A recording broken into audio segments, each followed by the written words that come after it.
Bonjour à tous et bienvenue dans cette nouvelle vidéo YouTube. Aujourd'hui, on va parler landing page et web design.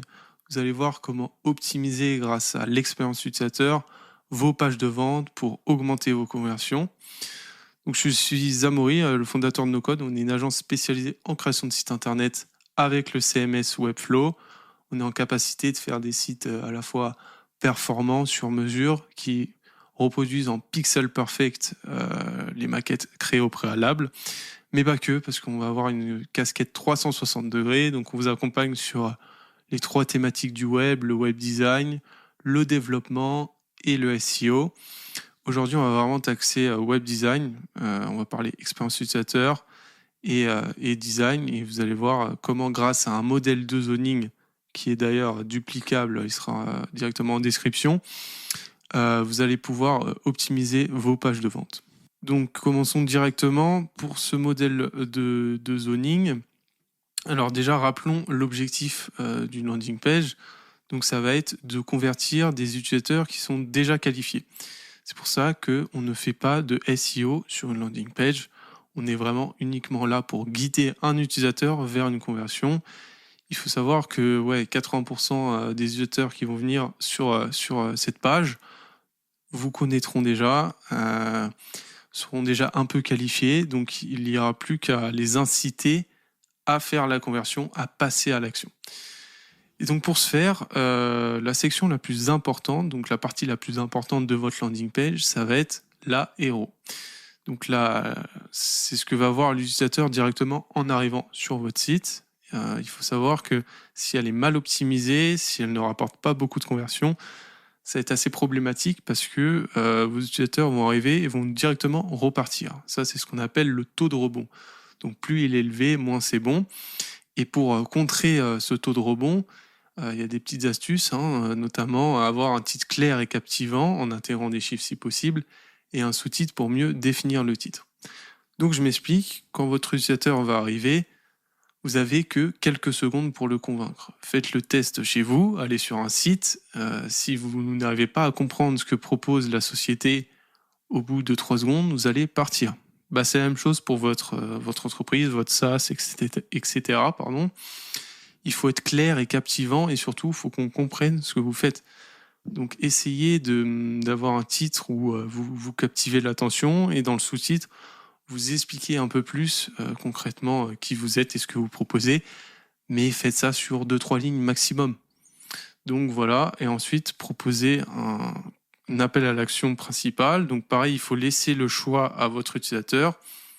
On voit de plus en plus de boutons, de landing page où les boutons sont les mêmes dans le menu, donc la nav, et dans l'aéro. C'est une grave erreur parce que vous frustrez votre utilisateur. Il faut toujours lui laisser le choix. Et si vous avez plusieurs conversions intéressantes, n'hésitez pas à les partager directement là. Vous mettez par exemple un appel à l'action qui renvoie vers la section pricing et un appel à l'action plus secondaire qui renvoie vers un lien de rendez-vous, vers un numéro de téléphone, etc. Comme ça, votre utilisateur a le choix. Et ensuite, on rajoute de la preuve sociale, donc pour dire tout simplement, regardez, cette personne est passée à l'action, qu'est-ce que vous attendez ? On est humain, faites pareil le test chez vous. Quand vous voyez quelqu'un qui fait quelque chose, vous allez, dans la plupart du temps, avoir envie de le faire. Et c'est la même chose pour votre entreprise ou votre SaaS. Ensuite, vous allez devoir parler à votre cible de sa problématique. Et oui, parce que chaque entreprise répond à un besoin. Et ce besoin, il faut le préciser. C'est pareil, je vois de plus en plus de landing page où on met directement ses solutions, son process, sans parler à sa cible. Non, comme je vous dis, on est là pour guider votre utilisateur. Il a besoin d'être rassuré, de comprendre pourquoi il est là, parce que des fois, il est qualifié, mais il ne le sait pas lui-même. Et en lui faisant comprendre, on va l'inciter à vraiment passer à la conversion tout simplement. Donc, on va rappeler cette problématique. Donc, appuyez bien. Si vous répondez à un besoin, vous avez un besoin, par exemple, vous promettez de générer des leads grâce à de l'emailing. Et si vous pouvez parler à votre cible, ça va être du B2B, vous n'arrivez pas à générer de leads grâce à votre campagne de mailing, etc. Et après, vous allez apporter votre solution. Donc, vous allez répondre aux besoins de votre cible. grâce à votre solution. Et appuyer ça avec des chiffres clés, hein, c'est toujours plus pertinent d'avoir des chiffres, surtout dans le domaine du web. Et rajouter un appel à l'action ici, ça c'est pareil, il ne faut pas mettre des appels à l'action partout, parce que pareil, vous allez vraiment frustrer votre utilisateur en fait. Il va croire que c'est le dindon de la farce. S'il a des appels à l'action un peu partout, c'est mauvais. Voilà, il faut les placer au bon endroit, au bon moment, et surtout respecter les parties. Donc après avoir apporté votre solution, vous allez parler de vos processus. Souvent, on a plusieurs étapes dans notre process. N'hésitez pas à les préciser ici. Ici, j'ai mis 5 étapes, ça peut être 3 étapes, 2 étapes, 8 étapes. Voilà, il y a 1 milliard de façons de designer ça en nuit après, de l'habiller, hein, clairement. Mais précisez bien votre process. Et ensuite, appuyez ça avec un storytelling. Présentez-vous, présentez votre parcours, donnez des chiffres, mettez une photo de vous, de vos équipes. C'est toujours plus pertinent, hein. On achète pour le personal branding. C'est clairement votre meilleur commercial. Votre image est votre meilleur commercial. Donc n'hésitez pas à mettre des photos de vous, parler de vous, de votre parcours. Et encore une fois, votre utilisateur sera qualifié. Par exemple, s'il vient de LinkedIn, il vous connaît déjà. Et si vous renforcez le storytelling ici, en plus de lui avoir parlé de sa problématique, de comment vous répondez avec votre solution, et vous finissez par un bon storytelling, c'est clairement gagné. Et derrière, on appuie avec du témoignage. Donc en général, ça peut être un slider, ça peut être des témoignages qui descendent pour encore une fois renforcer votre valeur perçue, votre crédibilité et surtout dire cette personne est passée à l'action, pourquoi pas vous. Et donc après, on peut arriver sur les offres. Ici, j'ai mis 3 offres.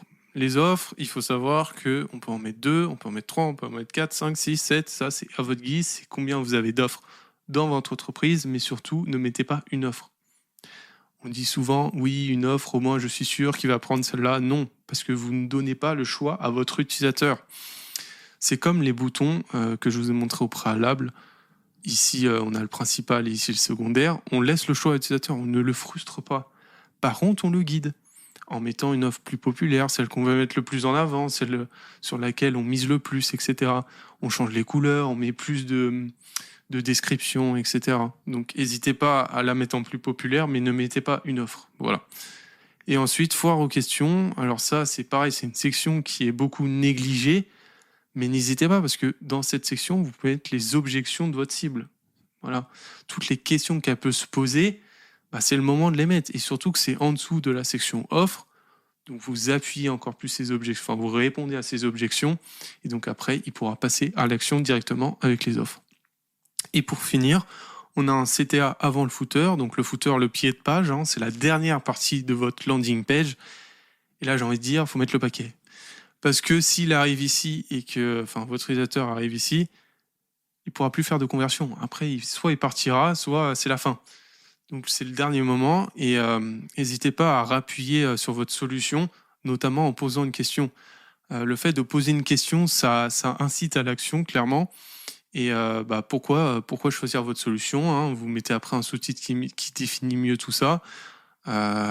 Pourquoi vous ne voulez pas gérer de lead, par exemple, si vous proposez encore une fois de lead, voilà, vous lui posez la question et vous renvoyez vers un lien de rendez-vous. Voilà, il y a 1 milliard de façons de faire, mais mettez le paquet parce que après, s'il part, c'est fini. Donc maintenant, je vais vous présenter un cas client concret qu'on a eu chez NoCode. On lui a réalisé une landing page, donc le design et le développement sur Webflow, et sur lequel on a appliqué ce modèle de zoning.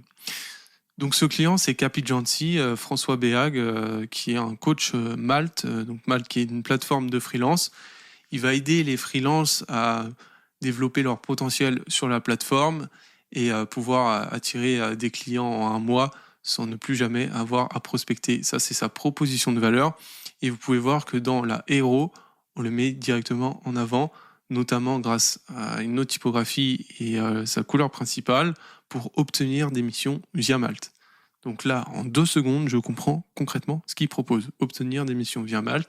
Et après, j'ai le reste qui appuie cette proposition de valeur. Donc 1 mois pour obtenir des propositions via Malte, sans prospecter, même si tu es junior. Ensuite, ce qui est intéressant ici, c'est qu'on peut voir qu'on a les 2 CTA. Donc le CTA principal, je veux booster mon profil, qui renvoie sur la section pricing, mais on a aussi le CTA, donc l'appel à l'action secondaire, qui renvoie, bon là il renvoie sur la section pricing, mais ça devait renvoyer sur un lien de contact. Bref, ensuite on a la preuve sociale, donc ici il a quand même accompagné de plus de 125 freelances, ce qui est énorme. François est un expert de son domaine, donc on appuie ça et on met des petits avatars. C'est très pertinent, surtout que sa cible vient principalement de LinkedIn. Donc ensuite, je scroll et j'arrive directement sur la section problématique. Comme je vous disais tout à l'heure, on parle à la cible. Ici, la cible, elle a un problème qui est précis, c'est de trouver des clients. Elle n'arrive pas à trouver des clients sur la plateforme. Elle se retrouve avec 0 personnes qui voient le profil, 0 apparition dans les résultats de recherche, etc.